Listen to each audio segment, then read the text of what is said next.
Welcome to MACOM's first fiscal quarter 2026 conference call. This call is being recorded today, Thursday, February 5th, 2026. At this time, all participants are on a listen-only mode. I will now turn the call to Mr. Steve Ferranti, MACOM's Senior Vice President of Corporate Development and Investor Relations. Mr. Ferranti, please go ahead. Thank you, Livia. Good morning and welcome to our call to discuss MACOM's financial results for the first fiscal quarter of 2026.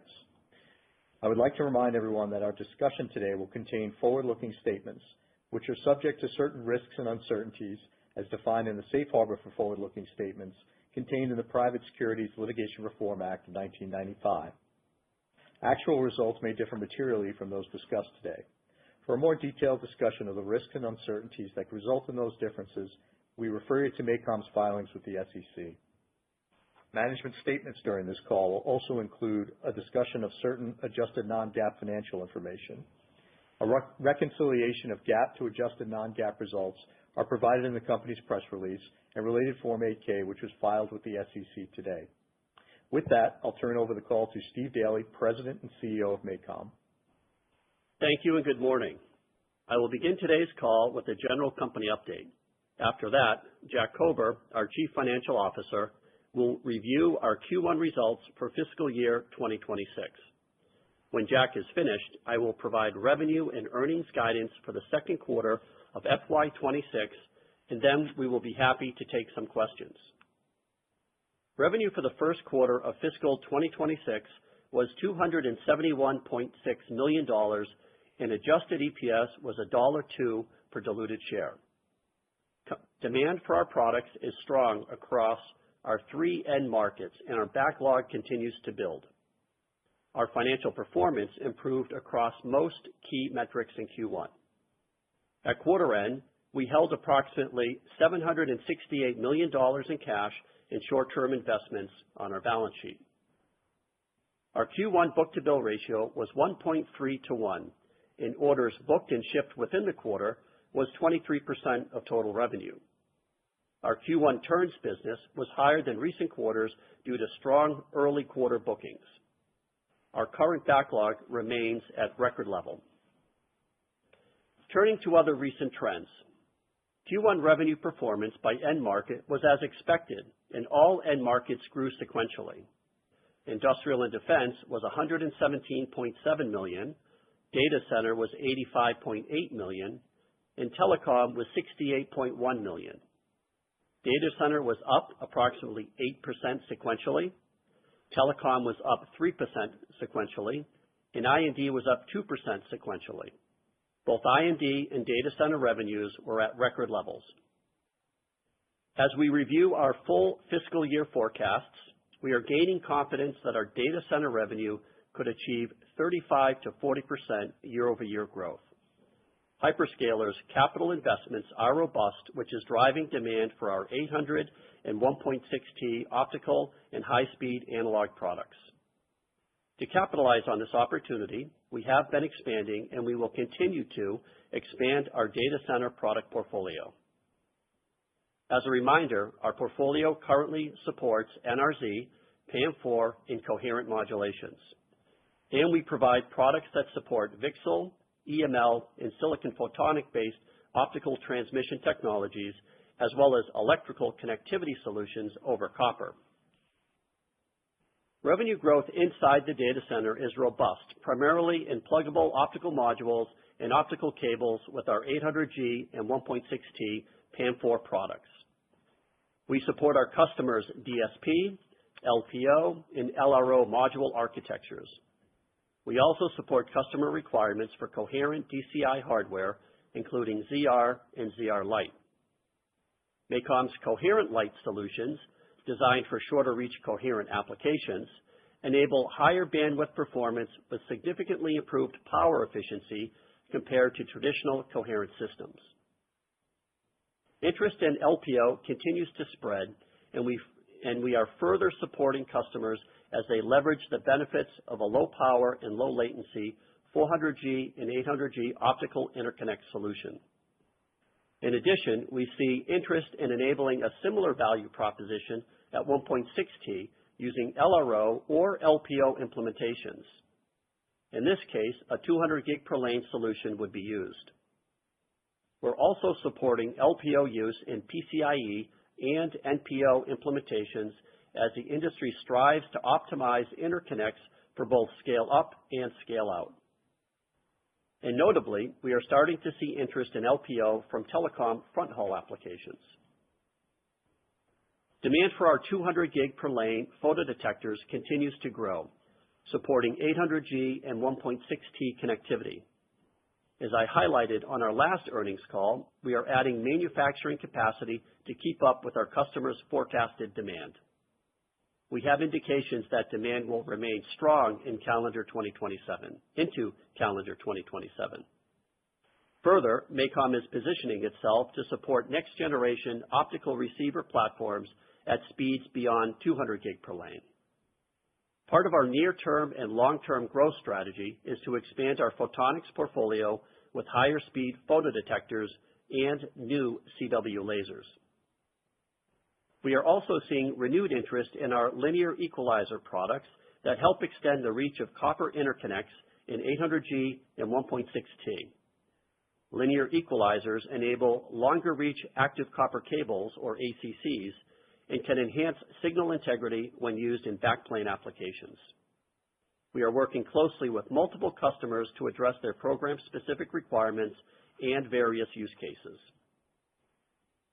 MACOM's roadmap extends to 3.2T technologies, and we have aligned our product roadmaps and resources with our customers' needs to ensure we deliver the right technology at the right time. Our future products are increasingly optimized for co-packaged and highly integrated architectures like CPO and NPO. We can differentiate in this market based on our strong customer relationships, IC and system design expertise, as well as our unique photonic materials and product design expertise. And finally, we have successfully launched a PCIe 6 optical chipset that supports sideband data streams over fiber, and we have expanded the portfolio with a new PCIe 7 equalizer. These ICs provide new exposure to the compute side of the data center network. These products and associated solutions will be on display at the DesignCon show in Santa Clara, California, later this month.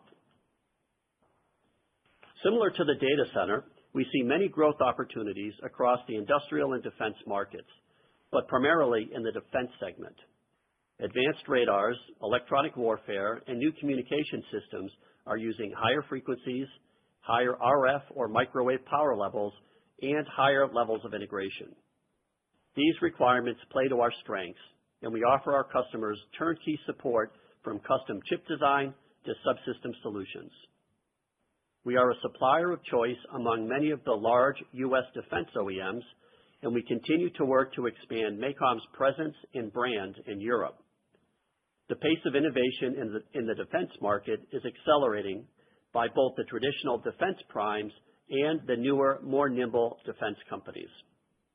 As an example, new risks from drone attacks are driving the need for an entirely new platform to detect, identify, track, and respond to these threats. MACOM has a portfolio of products and system engineering capabilities to support our customers' fast design and manufacturing timelines.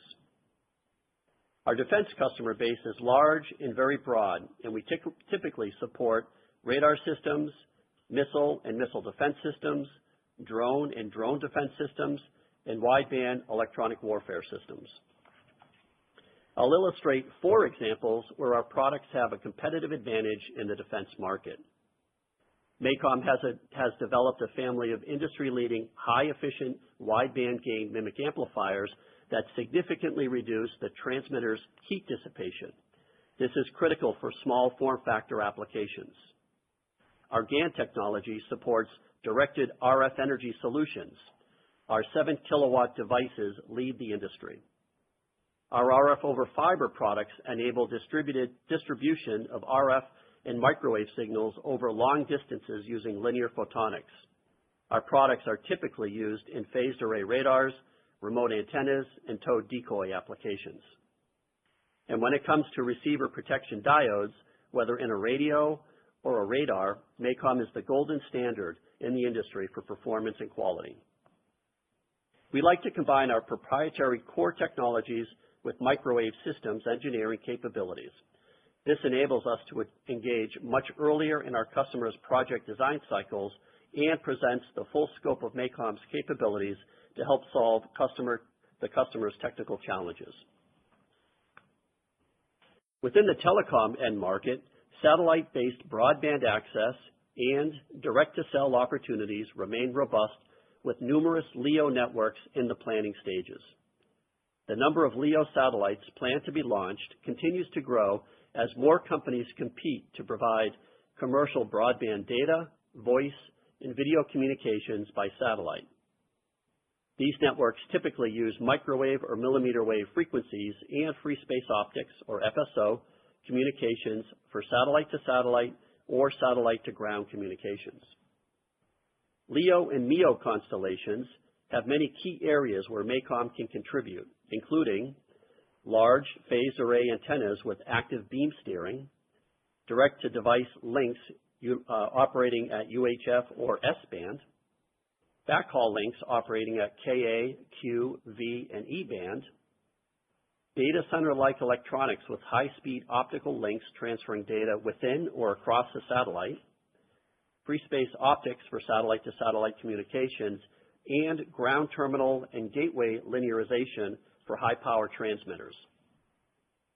Ground stations and gateways are a key part of the LEO networks. MACOM specializes in designing products and solutions that overcome nonlinearity of RF, microwave, and millimeter wave signal transmission for satellite communication systems. In many cases, ground-to-satellite links prefer linearization of SSPAs or TWTAs to boost the linear power efficiency of the link. I would like to update investors on the status of our $55 million satellite contract that we were awarded and announced previously. Production is planned to start in the second half of calendar 2026. The schedule delay is primarily driven by satellite system changes flowed down from our customer, which impact the design of the hardware we deliver. Overall, we view this as a positive because the system changes can add new functionality, which broadens the application space for the constellation. Turning towards the 5G segment we serve, our global team continues to secure new business in the macro base station market, driven by the need for high-performance amplifiers in multiband radios. We are making good progress improving the overall performance and competitiveness of our base station portfolio, with major improvements in the 2.7 and 3.5 gigahertz bands. Our RF power team is sampling products using our new GaN4 technology, which will further improve our competitiveness. We recognize the two major European base station OEMs expect the global RAN market to be flat in 2026, with regional variations. Both companies recently commented on a significant potential upside from the EU's high-risk vendor replacement initiative, and this might provide MACOM upside growth over the long term. Future base station demand is supported by additional 5G rollouts, growing AI-driven connectivity needs, and emerging mission-critical defense markets. We believe the cable infrastructure market segment is also improving. Cable networks are in transition from DOCSIS 3.1 to DOCSIS 4.0, and we have been releasing new products and working with customers on design wins to support this upgrade. We expect the cable TV market will be a modest contributor to our telecom revenue growth in FY26. Next, I'll quickly summarize progress on our 5 goals for FY26, which we outlined on our last earnings call. First, take advantage of the data center opportunity. We continue to enhance our design teams and expand our presence in the data center, and we are raising our data center year-over-year revenue growth base case from 20% to 35 to 40%. Second, to expand our 5G market share. We are excited to be sampling our next generation GaN4 products to our customers. In addition, we see that one of our competitors is exiting the 5G RF power GaN market, and we hope to benefit from this competitive landscape shift. Related to this event, we recently hired a team of experienced engineers to complement our existing RF power team. Third, extend leadership in A&D. Our defense business continues to grow, and our team continues to win large IC, module, and subsystem programs. Fourth, continue to develop advanced 3.5 semiconductor technologies. Our technology teams are making progress developing advanced GaN-on-silicon processes while also installing new equipment to modernize and expand manufacturing capabilities. And last, to manage our capital and investments. As Jack will note, our return on capital metrics and trends continue to improve, and we plan to manage investments to achieve superior returns. In summary, our strategy is to continue to build a best-in-class and diversified semiconductor portfolio that will enable MACOM to capture a larger share of the three markets we focus on. Our agility and strong teamwork across our organization helps us address opportunities and ultimately beat our competitors that are often larger and have more resources. Jack will now provide a more detailed review of our financial results. Thanks, Steve, and good morning, everyone. The results from our first quarter were solid, and MACOM achieved a few new quarterly records associated with our financial performance. Our teams continue to focus on executing our strategic plan and driving increased revenue and profitability. Fiscal Q1 revenue was $271.6 million, up 4% sequentially and up 24.5% year over year, driven by growth across all three of our end markets. We have seen continued strong bookings across all of our end markets, resulting in a book-to-bill which increased to 1.3 to 1. This was one of our strongest quarterly bookings in the company's history and our highest quarterly book-to-bill ratio since Q3 2021. On a geographic basis, revenue from U.S. domestic customers represented approximately 45.6% of our fiscal Q1 results, a slight increase over both the prior quarter and Q1 of fiscal year 2025. Adjusted gross profit for fiscal Q1 was $156.5 million, or 57.6% of revenue. Through the diligent and consistent hard work of our dedicated operations team, we have continued to increase our capacity and improve yields, and we expect to see ongoing incremental progress across all four of our fab operations during fiscal 2026. The increase in product demand across our internal fabs has resulted in improving utilization and associated incremental gross margin improvement. As a result, we continue to expect sequential quarterly gross margin improvements of between 25 to 50 basis points as we move through the remainder of fiscal 2026. These improvements include any potential offsets to cost increases, such as gold and other precious metals, depreciation, and labor costs. Total adjusted operating expense for our first quarter was $82.5 million, consisting of research and development expense of $55.8 million and selling, general, and administrative expense of $26.7 million. The anticipated sequential increase in adjusted operating expense compared to Q4 was primarily driven by ongoing R&D investments and employee-related costs. As our business continues to grow, we expect associated OpEx growth, primarily related to higher R&D and higher variable costs.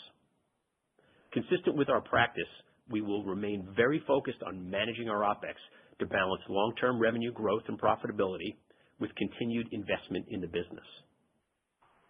Depreciation expense for fiscal Q1 2026 remained stable at $8.7 million, the same as the prior quarter.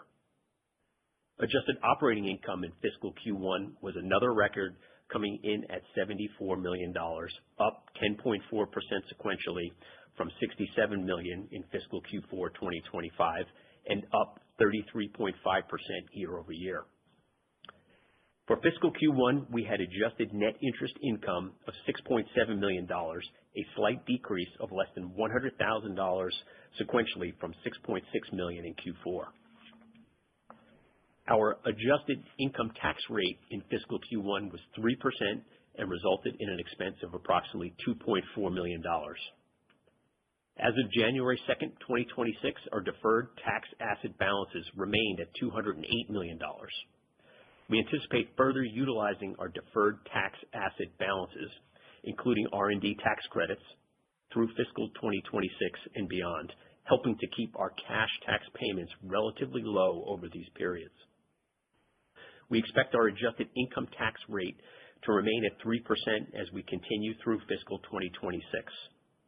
Depending on the jurisdictional mix of our income, we expect the U.S. government's recent tax legislation to support a low to mid-single-digit adjusted tax rate for the next few fiscal years. Fiscal Q1 adjusted net income increased approximately 9.6% to $78.2 million compared to $71.4 million in fiscal Q4 2025. Adjusted earnings per fully diluted share was $1.02, utilizing a share count of 76.7 million shares compared to 94 cents of adjusted earnings per share in fiscal Q4 2025. I'll note exceeding $1 per share of quarterly EPS is a milestone for the company. Our team continues to optimize the business's performance, which has resulted in sequential increases in our adjusted operating income and EPS over the past 10 quarters. Now, onto operational balance sheet and cash flow items.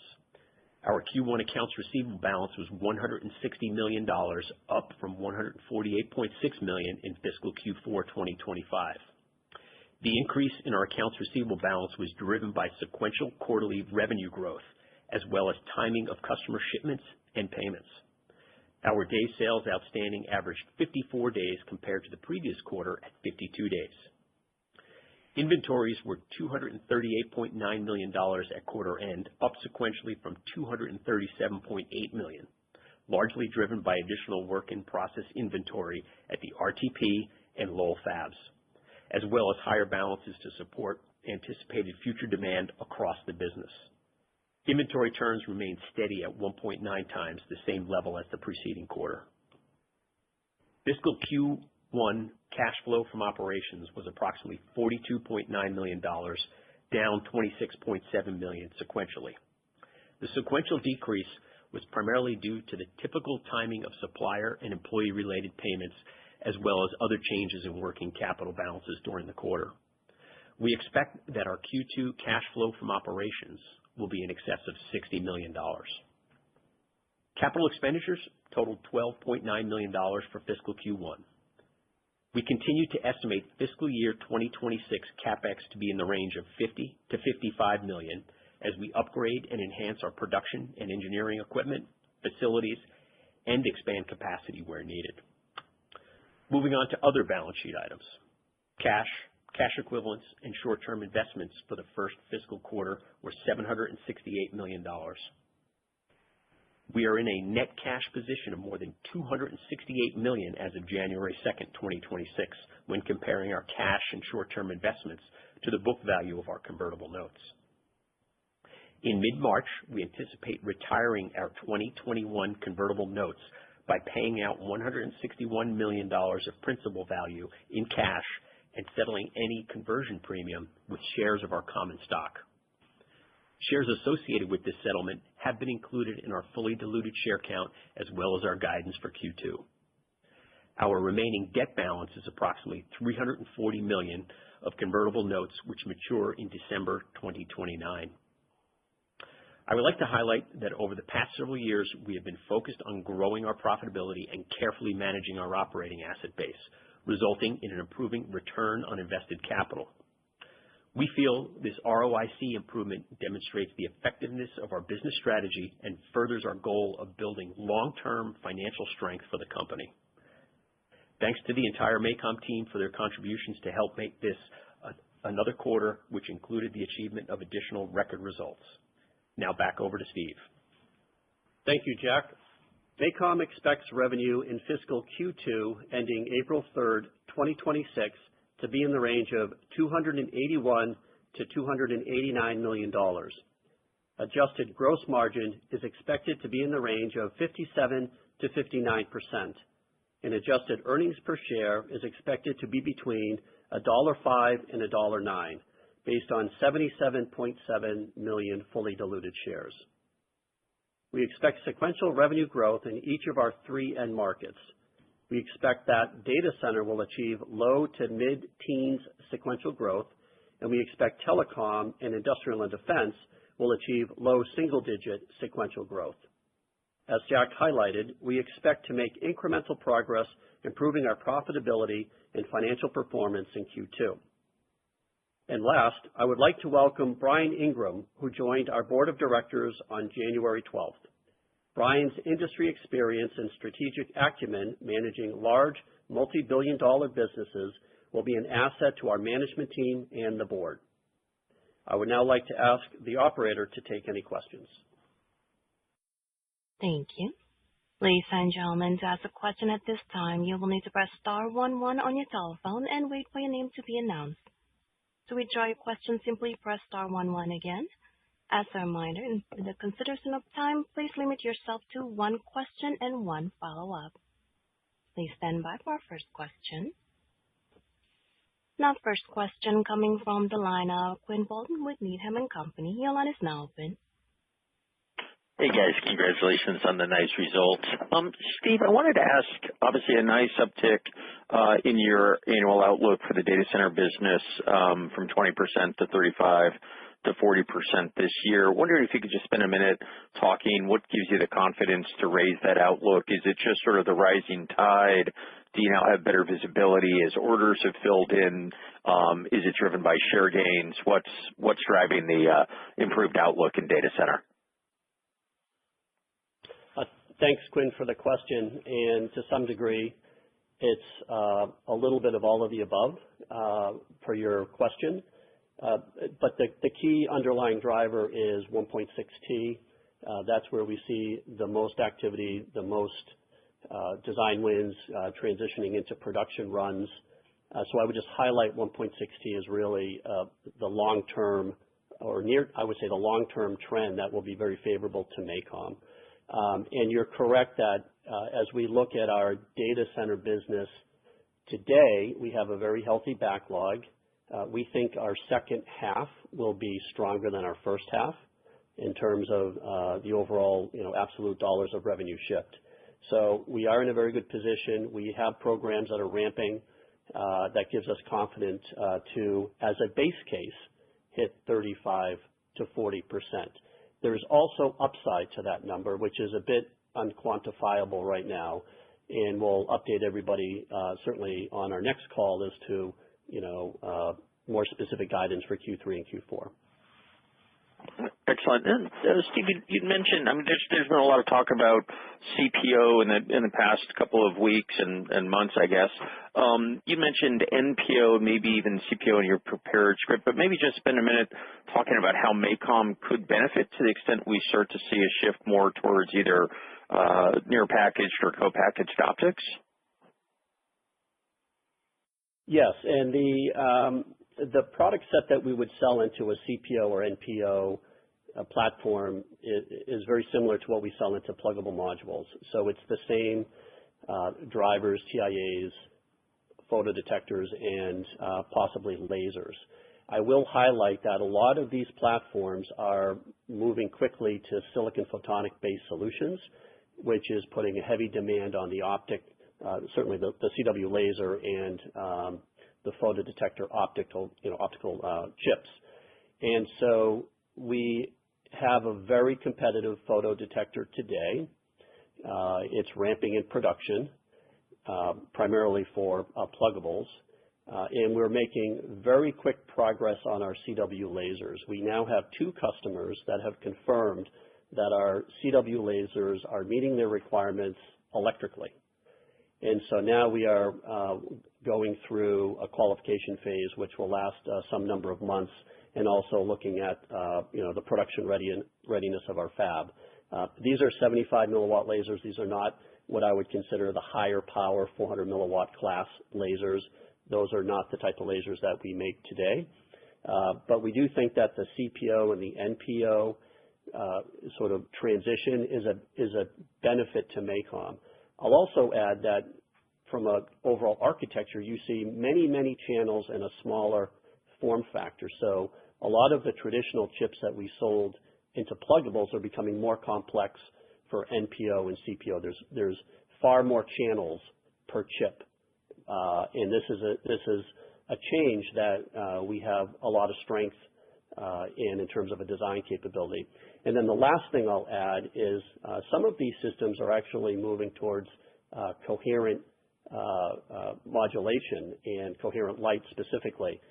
And so in this case, we have a very strong design capability given the history with our metro long haul chips that we've been shipping for years. Thank you. Now, next question coming from the line of Vivek Arya with Bank of America Securities. Your line is now open. Thanks for taking my question. Steve, you were nice enough to give us the prospects for data center growth this year. I was hoping you could give us kind of some similar growth potential in your other two segments also. And I'm particularly interested in the telecom side because of this RF power exit that the NXP announced. I think they had close to a $300 million or so business last year, which is larger than your entire telecom segment. So I'm curious, when do you think you can start to gain some share? When does it start to really become accretive to your base telecom business? Thank you. Yes. So it was certainly a fortunate stroke of serendipity that one of our competitors is exiting the business. I can't really comment on how much market share this will translate to. I think it will take 1 or 2 years for that to play out. And so our goal is to strengthen our design team, accelerate product development, go to the market with more intensity to try to maximize the opportunity. But I think it's sort of premature today to put a dollar value on that. I think the 5G market space is a relatively slow moving market where it might take 1 year to get a design win, and then after that you have a ramp. And so we want to basically engage the same customer base that we have today with more intensity. And we also want to let them know that we're going to be there not only for the current 5G generation, but also the next generation platforms. And as they move to different architectures, some of which will include more fiber right up to the remote radio unit, we want to be there and offer the full suite of products. And so we do find this to be sort of a very exciting time to be addressing the market. Now, with that said, the market is flat, as I mentioned in my prepared remarks. So the overall number of radios being manufactured per year is relatively flat, but we believe we can grow through share gains. And so that is certainly front of mind for us. The other important area that we focus on in the telecom space is SATCOM. And as I mentioned, we have a very large backlog. We have a LEO program moving into production in the second half of calendar 26. And we have many, I would say, significant opportunities that we're working on, which will really provide growth in our 2027 and beyond timeframe.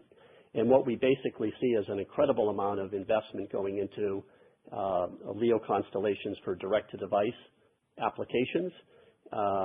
And we think that there's certain structural reasons why the market wants space-based direct-to-cell connectivity. And we want to make sure that we offer the full suite of products to these different satellite systems. And every customer is doing something a little different. Our content varies dramatically from customer to customer, but we have just a really rich treasure trove of technology we can offer our customers here. And anything on the overall segment growth for this year? And if I could just kind of squeeze in my second question there on the gross margins. If your mix shifts to data center and more optical components, several of your peers tend to have somewhat lower margins, but I don't know what is the right way to do apples to apples margin comparison between several of your optical peers because they sell complete transceivers and modules as well, which you don't. So I'm just curious if the mix shifts to data center, what that does to gross margins, and if Steve, if you could help us with just kind of the overall growth prospects for I&D this year. Thank you. Sure. And why don't I start with the first part of that question, and then Jack can address the second part. So, we don't give full year guidance, and I think you're sort of asking what does the rest of our fiscal 26 look like. And as you know, last year we grew by 32%. And in fact, that was driven a lot in part by our telecom business that grew over 40% last year. This year, we don't expect the same level of growth. It's more likely going to be high single digit, maybe low double digit, but we'll have to wait and see on the timing of some of the programs that I've talked about. But it is growing. As I talked about, the market opportunities for us, not only in 5G, but also the SATCOM, and of course, cable improving is providing us with those growth opportunities. And then the last segment, just for completeness, I'll talk about is our I&D. I&D last year also did very well, close to 20% year-over-year growth.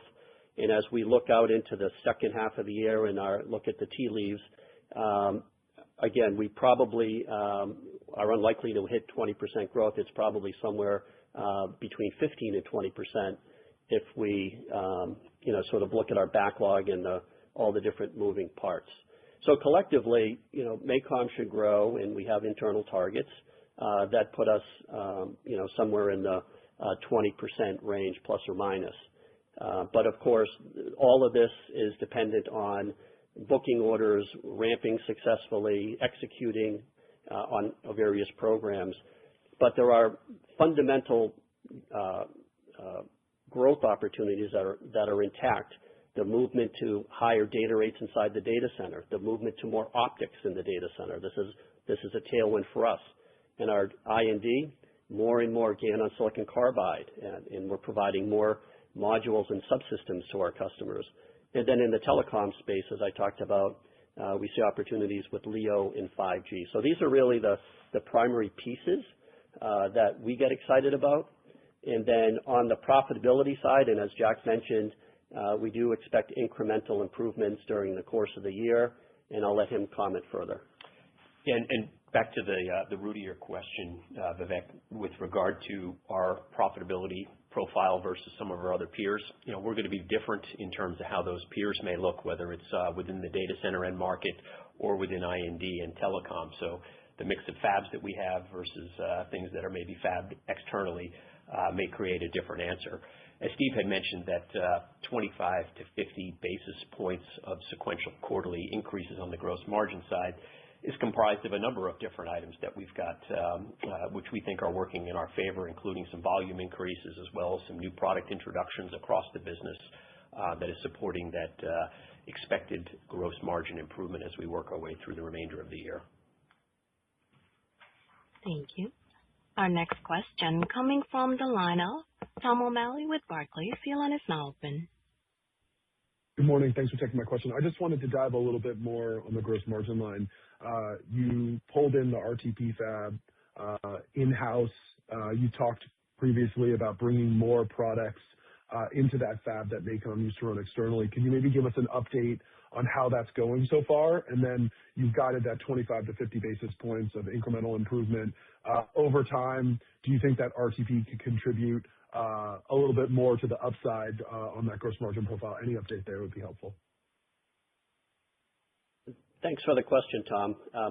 Just to highlight, since we closed that acquisition of the RTP fab, our team in North Carolina has been incrementally improving the profitability ever since we purchased the fab.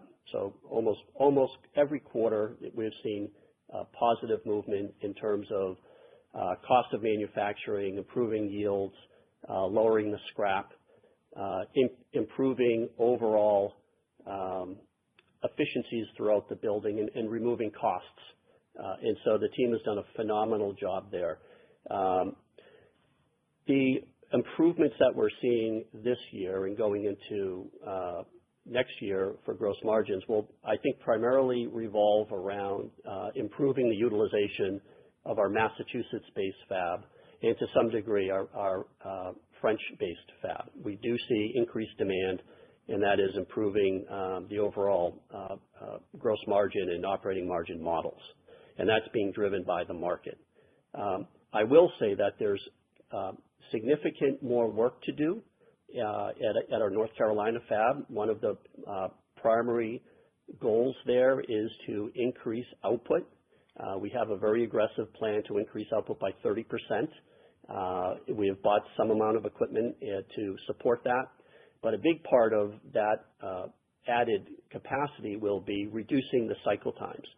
That is that site's number one corporate priority, is to speed up not only development wafers but also production wafers, and that just has so many benefits to the business. So that is a key focus for that particular fab.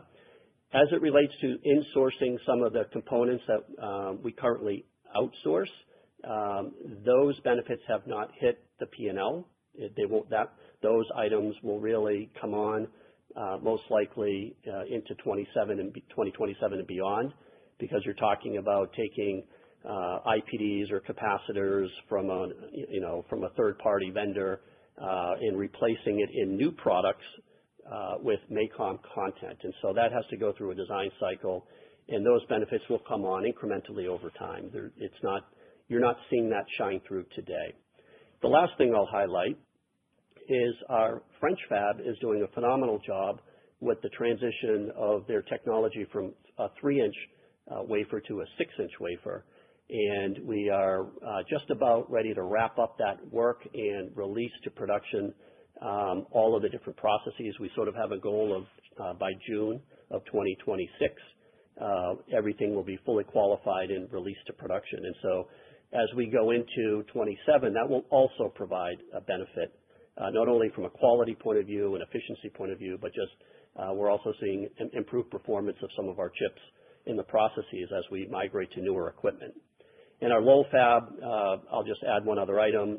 It's a high mix fab, so we're running gas, GaN, silicon, indium phosphide, and we continue to, the team here does a phenomenal job balancing all of the different technologies.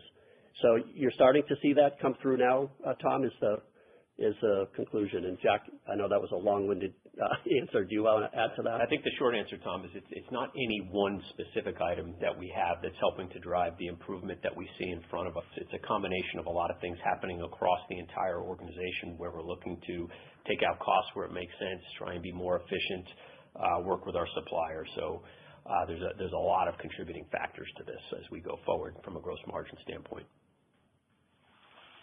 Super helpful. Just as a follow-up, I'm going to cheat here and kind of ask on two at once, but two growth drivers where people are really focused this year, SATCOM and then also ACCs. It's difficult to get the relative sizing of these given they live within larger buckets. Historically, you haven't really broken that out, but any help on the relative sizing of those two drivers? And then as you look into the out year, I think you talked about strong telco growth and pointed to SATCOM specifically. You spent most of your time on the data center talking about 1.6T modules and optical side, maybe a little bit on the ACC market and how that can contribute to data center growth as well.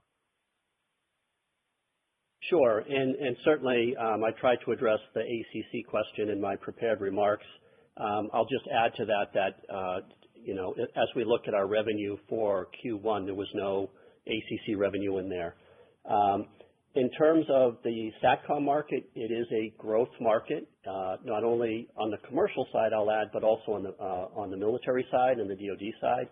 And so we do expect our SATCOM business to grow very nicely as we move into 2027. We have multiple SATCOM LEO programs in the design phase today. And by the way, I'll also highlight that the telecom revenue last year growing by 40%. One of the drivers, not the only, but one of the drivers was some of our LEO business. And then last time, we don't typically size product lines or market segments. We have our own, we do it internally, but we don't typically share that externally. I know there's certainly a lot of very good information in the industry about sort of peeling the onion back on market sizes, and we would deflect the answer to maybe having you look at those, that other information. But we don't typically give out SAMs by product line or market segment. Thank you. Our next question coming from the line of Karl Ackerman with BNP Paribas. Your line is now open. Yes. Good morning, gentlemen. Two for me as well, please. Steve, going back to SATCOM, if I could for a moment, you indicated that that satellite system changes can support more functionality than before. Is it fair to assume the size of the satellite program is the same or larger than your previous view? And as you address that, could you also speak to the breadth of satellite programs that you are engaged on? So we think that if you're referring to the large contract that I mentioned, we believe our customers adding functionality that will bring new customers to that constellation, which is a positive for the long-term prospects of that platform. And so that I hope I answered that particular question. And what was the second question? Just the breadth of satellite programs that you have engaged on. Yeah, so we have multiple, as I mentioned. We are addressing not only on the microwave side, which would be either a backhaul link ground to satellite. Also, we're engaged with satellite-to-satellite communications. We're engaged with optics. We're pretty much, it's probably fair to say that we are engaged at some level with all of the major LEO constellations today. Some of that is a narrow support. Maybe it's direct-to-device or direct-to-cell circuitry or electronics. Some of it's on the optics side. Some of it's on the microwave side. Some of it's on the ground station side. But it's fair to say that we have blanketed the major players as well as the up-and-coming companies that are trying to produce their first satellites. And so it's a strategic focus for the company. We have a lot to offer. And I think over time the business will grow. And just maybe more specifically on that larger contract, I think we said previously it was a $55 million contract with the potential of an additional $25 million add-on. And in our minds, what we think will happen is once we're in steady state production, we'll be turned on for additional orders that will dovetail onto the back end of the contract. Very helpful. Thank you. Thank you.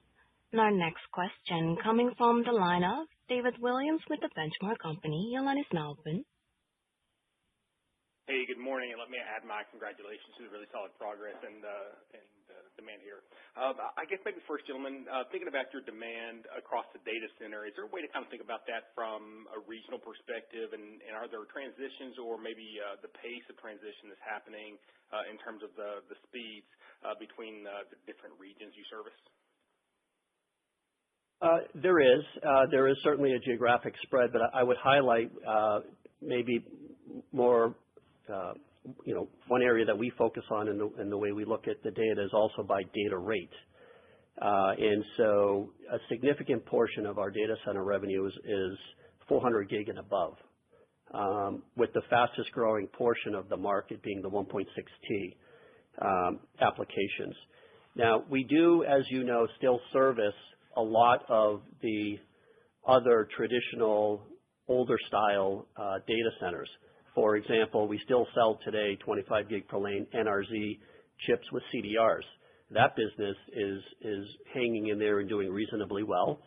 Our 50 gig per lane PAM4 business is also, I would say, sort of flat, not really growing.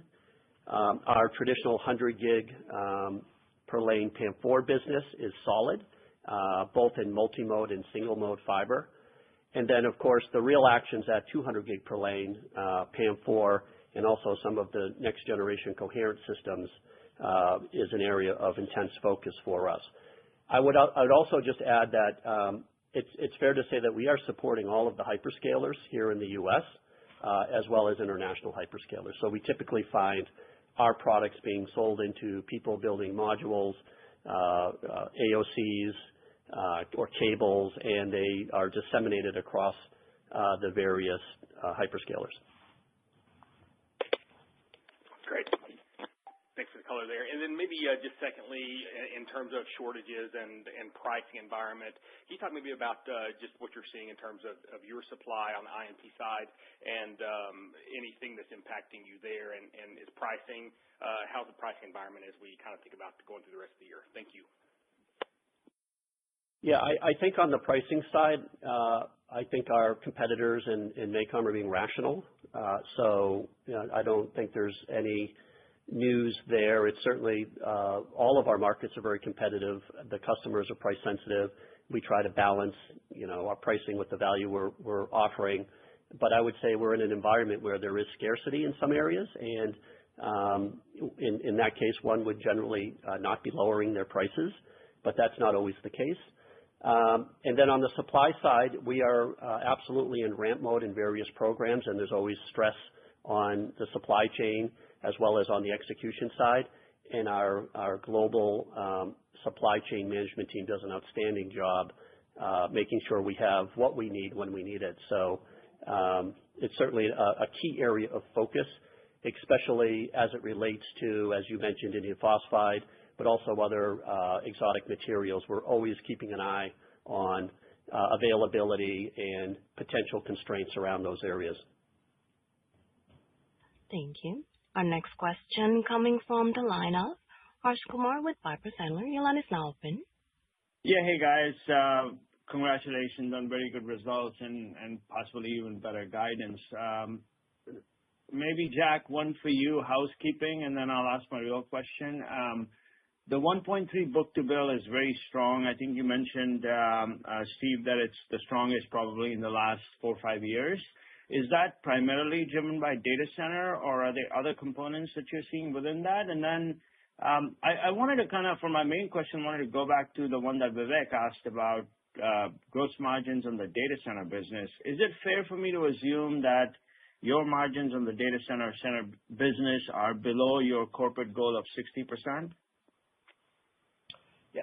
Thanks for the question, Harsh. And with regard to the book-to-bill, we generally don't break it out by end market, but obviously based on the guide that we put out there and some of the other items, we did see a fair amount of strength within the December quarter as it relates to the data center book-to-bill. So things are definitely going in the right direction there. In terms of the data center profile, margin profile, as I said, we manage a portfolio of products, and gross margins will vary across the business. And Steve, I don't know if there's any other commentary that you'd like to add on that. That's a perfect answer, Jack. Okay, great.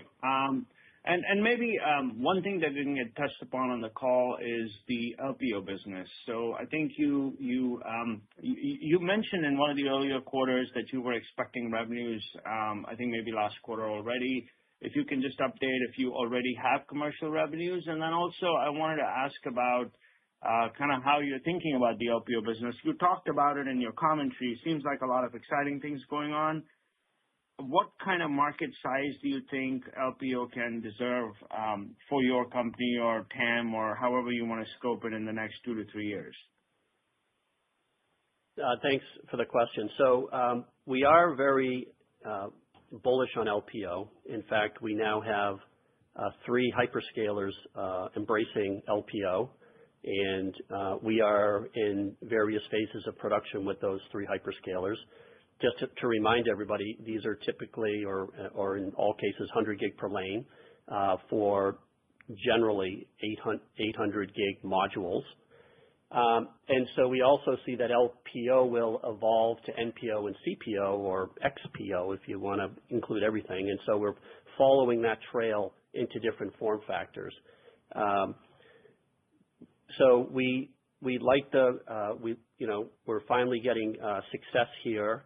I think it's still a small part of the market, and we get various data points from various resources about how big the market could be. But I think today it's small. I would expect it will remain relatively small in the next 1 to 2 years, and maybe over time it grows. But it is you have to be careful with the use case.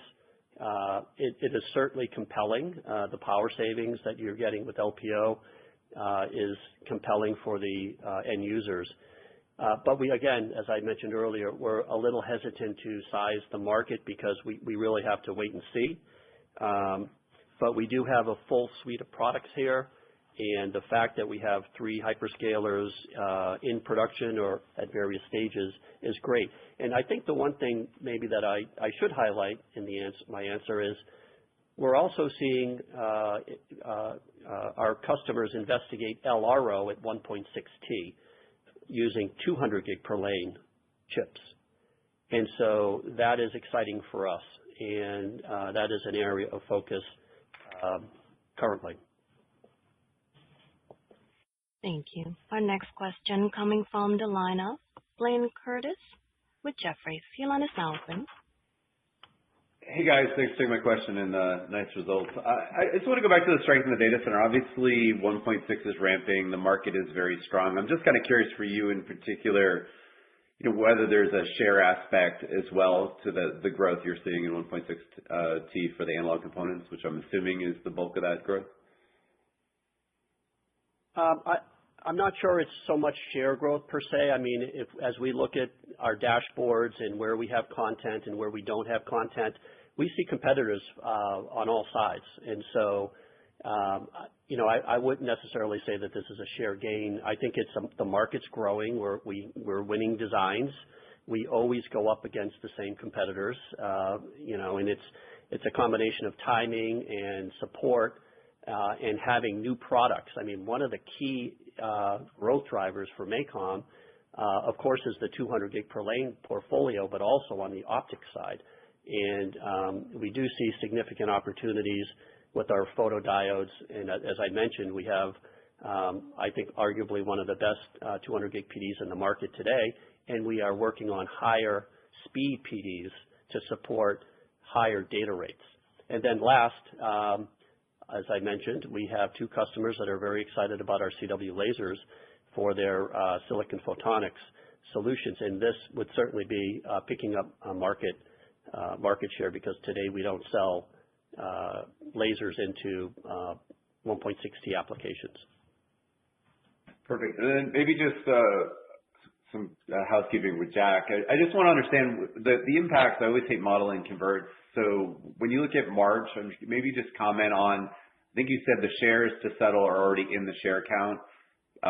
What's the impact, positive or negative, on OI&E? Just trying to triangulate, kind of how the rest of the P&L and OpEx is guided. And then maybe you could just also talk about capital returns. I think you had signaled maybe you'd do some share buybacks, but I'm assuming this debt retirement takes precedent in March. How are you thinking about it for the rest of the year?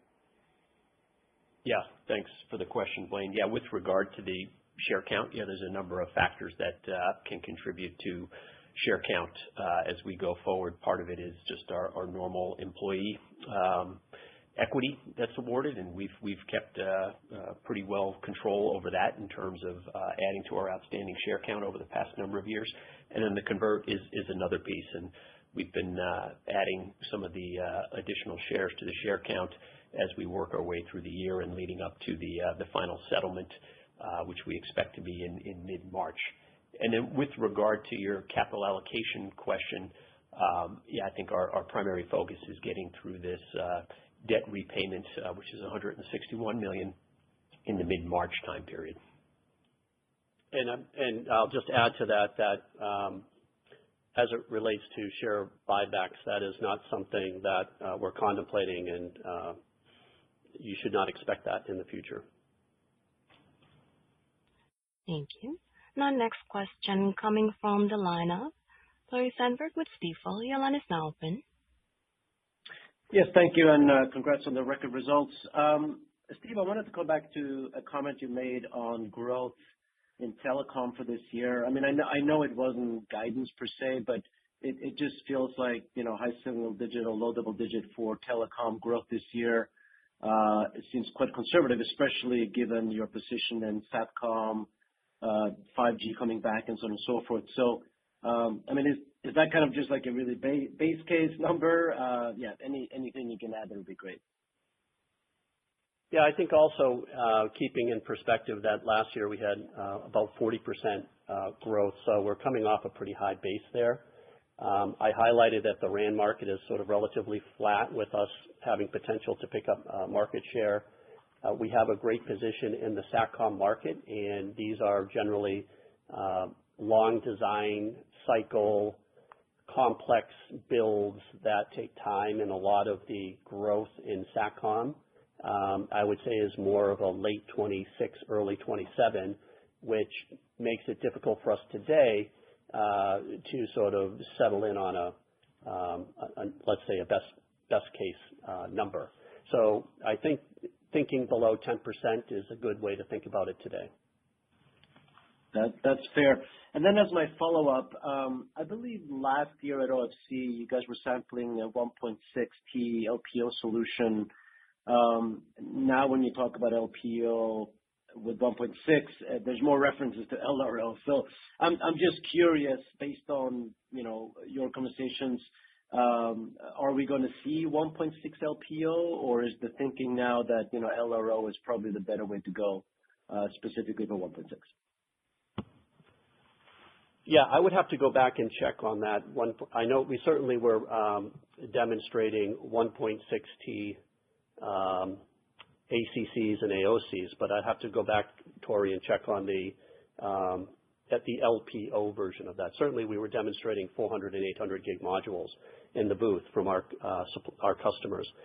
I think that the answer to your question is the customers are evaluating both right now, but there's significant benefits even with LRO, and it gets down to the specifics around really the DSP, the power budget, the link length, and so it's really TBD, and so there's a higher probability of LRO working than LPO working because there's just more capability from the ASIC itself, let's say, to support the interface. So we would from a probability point of view, I would say LRO is more likely to happen first, and then LPO, and there's still more work that needs to be done there.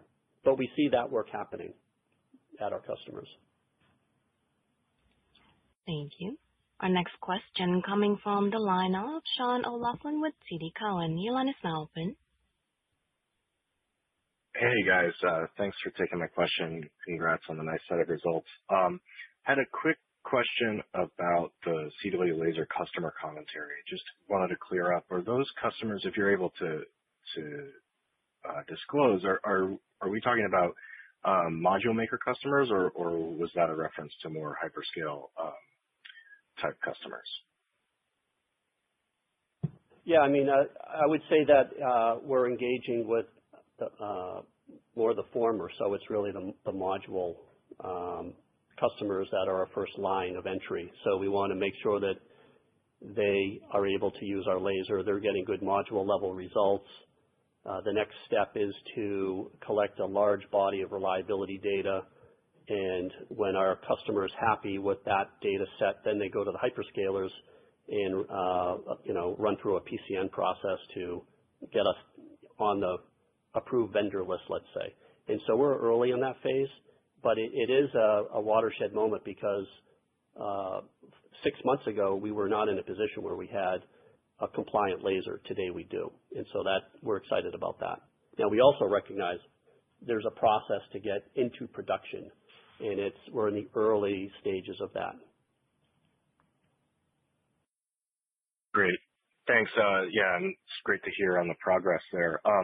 And then just sort of blue sky question. I was interested to hear you mentioned front haul as an application for LPO. As you've often reminded us that LPO is typically suited for short reach applications within the data center.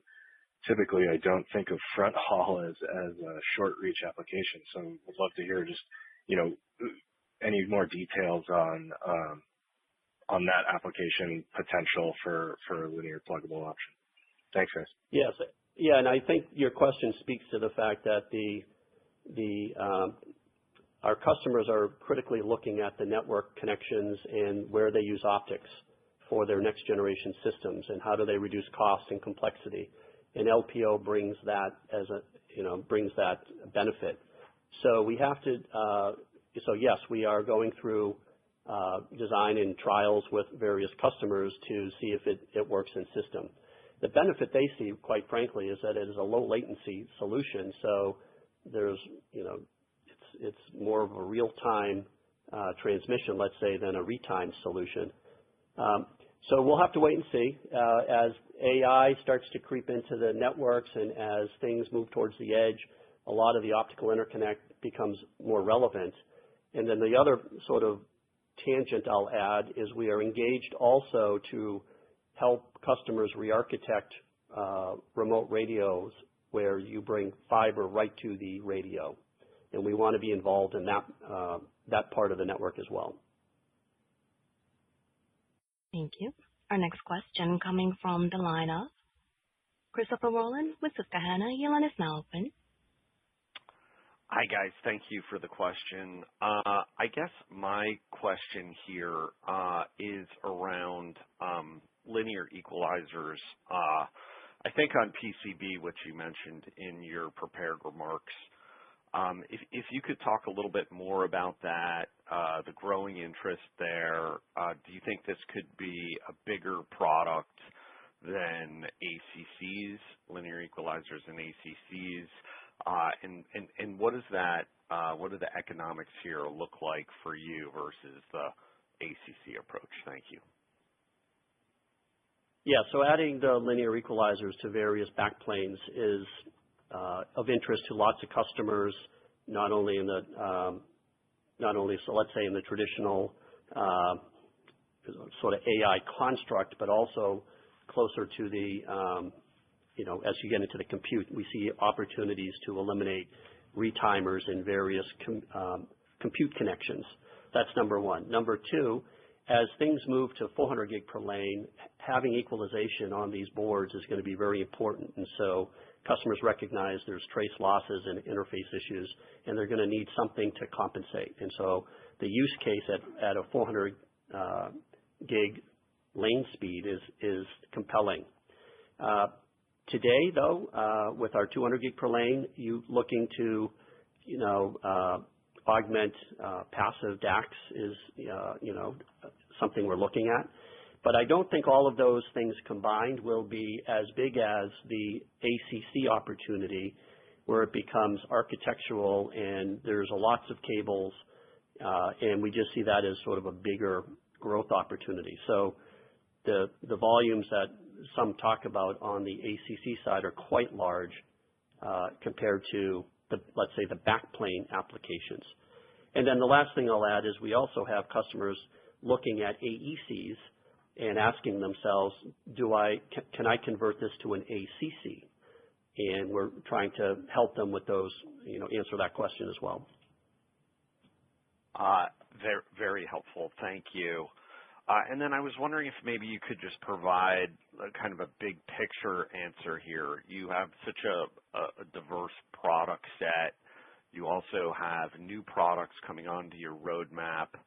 What are in your opinion, biggest needle-moving new offerings that you think is really going to make a difference on the top line for MACOM over the next couple of years? Thank you. Well, I think that's a great question, and I'll just highlight that this management team in about 6 years has doubled the size of the company. Our fundamental focus has been on high power, high frequency, and high data rate. When we look ahead, we want to double the size of this company and not take 6 years. We want to do it faster. So we're trying to execute our strategic plan that gets us to $2 billion with a reasonable CAGR, and we want to double the share price, the earnings per share. And so that is our focus, and that means non-commodity differentiated products, stay with the large growing markets, but also diversify. And that is a big part of our story here, and that differentiates us, I think, from a lot of the companies that are very focused on, let's say, indium phosphide components for the data center. These are structural organizations that do not have diversity. And our approach to these large opportunities is to bring the diversity. So when you look at our fabs, as an example, they're running lots of different technologies, and there'll be periods where some technologies grow very quickly and periods where they don't.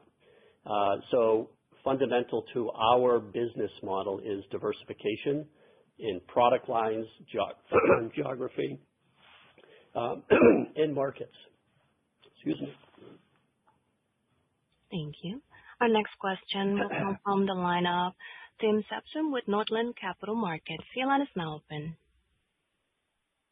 Good morning, and congrats on the results.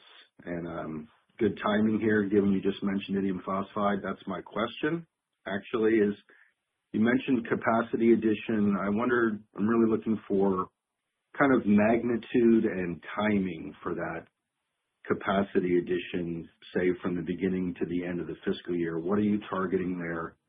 And as a quick follow-up, how material are those optical devices within the overall data center unit right now?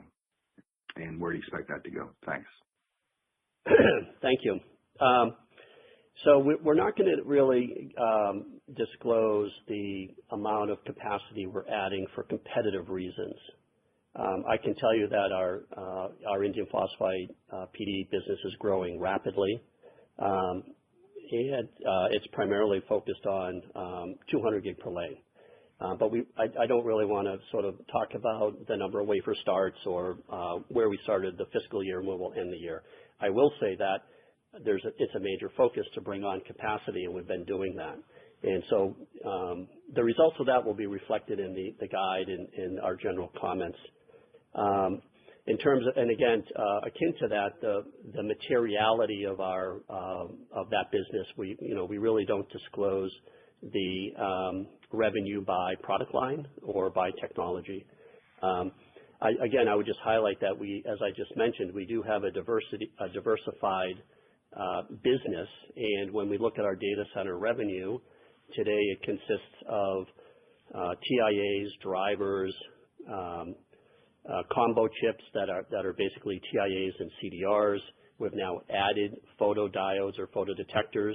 The next step is to add lasers. We also have in the back room, we're working on EML lasers, and we have various versions of that in test right now. So I think you should think of our data center business as diversified by end customer, by data rate, and by product family, both on the optical side and on the electrical side. And we do recognize, as an example, there's opportunities for us on the compute side of the network, and we're investigating and designing products for things like PCIe 6 that will also add new growth vectors. Thank you. Now, our last questioner will come from the line of William Stein with Truist Securities. Your line is now open. Great. Two quick questions. First, on the LEO satellite business, can you talk about average dollar content per satellite and the duration between your rev rec and a satellite launch? Is that like a quarter or like a year? Any color there would help. Sure. Well, we recognize the revenue when we ship our products to the customer. It's hardware deliverables, so that it's a hardware shipment. We don't wait for the customer to launch the satellite to take our revenue. And then in terms of the dollar content per satellite, it varies quite a bit. As I mentioned, there's a lot of variation in the construct of these satellites. Some of them have very large beam steered arrays. Some of them have very complex optics. Some of them have data center centric electronics, so moving high speed data across the bus of the satellite. Some are using linearizers to communicate back to ground. So it would be very difficult to put a dollar value on that. So it varies quite a bit. And I'll also argue that, as I mentioned earlier, we're dealing with all the major constellations in different ways. As an example, some customers want to buy wafers from us. They want to be a foundry customer. And we have other customers that want us to design an entire subsystem. So we have the full gamut. Thank you. To clarify the first part of my question, I fully understand that you rev rec when you ship, but we don't necessarily, get alerts to that, whereas we do get alerts as to launches. And so I'm just trying to line up, when we see a launch happen, what that relates to in terms of your revenue. Is that revenue that you would have recognized a quarter ago, a month ago, a year ago, so we can try to sort of align the parts of the market that are visible to us with your revenue generation? Yeah, I think those are dots that it would be difficult for us to connect here on the call. But I understand. Certainly, it's measured in many months, and beyond that, we would have to do work, and it would be very situational. Jack, did you want to add to that? Even though it would be situational, it probably wouldn't be accurate either, just based on the ebbs and flows of this end market. Got it. Thank you. Thank you. Thank you. And I'm showing no further questions at this time. I will now turn the call back over to Mr. Steve Daly for any closing remarks. Thank you. In closing, I would like to thank all of our employees for their continued hard work and dedication, which has made these results possible. Have a nice day. This concludes today's conference call. Thank you for your participation. You may now disconnect.